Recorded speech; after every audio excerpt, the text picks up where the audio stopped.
हमारी बहन होती, आपकी बहन होती, आपकी माँ होती, आपकी बहन होती, आपकी बीवी होती, तो क्या आप इसी तरह करते? क्या आप इसी तरह उस बच्ची के साथ, उस लड़की के साथ जो बिस्मिल्लाहिर्रहमानिर्रहीम अस्सलाम वालेकुम नाज़रीन, टिकटॉक का दौर है और इस दौर के अंदर आप कहें कि हर बंदे के अंदर से एक फ़नकार नज़र आता है। हर बंदे के अंदर एक फ़नकार छुपा हुआ था जो इस टिकटॉक ने बाहर निकाल दिया है।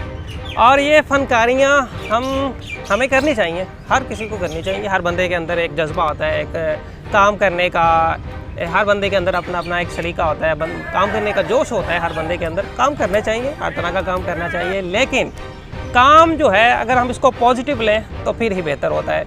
क्योंकि पिछले दिनों में एक टिकटॉकर लड़की है, उसने घर से निकलने से पहले अपने फैंस को ट्वीट किया कि मैं घर से निकल रही हूँ और मुझे फॉलो करने के लिए अब फ़लाँ जगह पे, मेरा ख्याल है वो बागे जिना है या कोई ऐसी जगह है जहाँ पर उसने कहा कि मुझे यहाँ पे मिलने के लिए आए। उसने इंस्टाग्राम पे लगाई, अपनी पोस्ट लगाई, उसने टिकटॉक पे लगाई और उसने अपने ट्विटर पे लगाई। करने के बाद वो बेचारी किसी न किसी तरह जब उस बाग में पहुँचती है तो वहाँ पर उससे मिलने के लिए जो उसके फ़ैन थे वो तैयार खड़े थे। हज़ारों के करीब तो नहीं कह सकते, तकरीबन कोई 500 के करीब लड़के थे। वो कहते हैं कि रज़िया फंस गई गुंडों में। क्या हुआ उसके साथ, वीडियो के अंदर आप देख रहे हैं कि आई है वो अपने फैंस से मिलने। उसके फैंस के अंदर एक भी लड़की नहीं थी, बल्कि सारे के सारे छोकरे थे, लड़के थे। और लड़कों ने उस लड़की को पकड़ा हुआ है और किस किस तरह उसको गंदे गंदे हाथ लगा रहे हैं, ये वीडियो के अंदर आप देख रहे हैं। नाज़रीन, बात करने का मकसद ये नहीं, मैं लड़की का चेहरा छुपा रहा हूँ ताकि किसी को पता ना चले।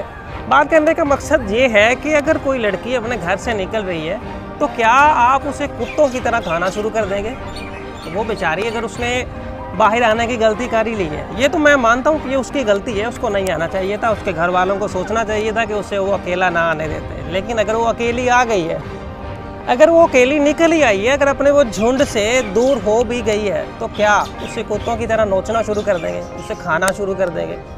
आप तस्वीर के अंदर देख रहे हैं कि किस तरह जो उसके साथ है, जो उसका अपना दोस्त है, मेरा ख्याल है कि बुलाया भी उसी ने होगा कि आओ इस जो है इस बियाबान के अंदर तुम्हारा इंतज़ार कर रहे हैं, चीलें कब्बे तुझे खाने के लिए बेताब बैठी हैं। जो उसके बिल्कुल करीब है, जिसने उसको बचाने के लिए उसका मतलब हाथ डाला हुआ है, सबसे ज़्यादा बगैरती वो बंदा कर रहा है। तो ख्याल करें कि इंसान है हम, उससे पहले हम मुसलमान हैं। मुसलमान होने के नाते हमें ये देखना चाहिए कि हमारी भी माएँ हैं, हमारी भी बहनें हैं। तो अगर इसी जगह पर हमारी बहन होती, आपकी बहन होती, आपकी माँ होती, आपकी बहन होती, आपकी बीवी होती, तो क्या आप इसी तरह करते? क्या आप इसी तरह उस बच्ची के साथ, उस लड़की के साथ जो अपना एक 14 अगस्त की आज़ादी मनाने के लिए आई है और अपने फैंस को कह के आई है कि भाई मैं आपसे मिलने आ रही हूँ, तो क्या आप इसी तरह मिलते? तो लिहाजा ख्याल करें कि हम मुसलमान हैं, पाकिस्तानी हैं, और मुसलमान जो हैं वो तो दूसरों की औरतों की हिफाजत किया करते हैं। हज़रत उमर फ़ारूक का दौर था, उस दौर के अंदर आपने 4 लोगों को भेजा कि जाओ ये फ़लाँ की बेटी है, इसके घर छोड़ के आओ। वो एक मोहल्ले में नहीं थे, बल्कि दूसरे मुल्क जाना था उस औरत को लेके, उस लड़की को लेके, और लड़की बहुत ज़्यादा खूबसूरत थी और किसी बादशाह की बेटी थी। जब उसे 4 लोगों के साथ हज़रत उमर फ़ारूक ने भेजा तो वहाँ पर पहुँचे।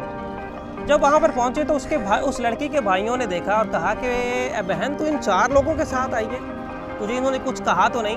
तो उस लड़की ने तारीखी जवाब दिया, क्या मेरे भाइयों, मैं जितना सिक्योर इन लोगों के साथ फील कर रही थी इतना मैं आपके साथ भी नहीं करती। हमारा तो ये मकाम था।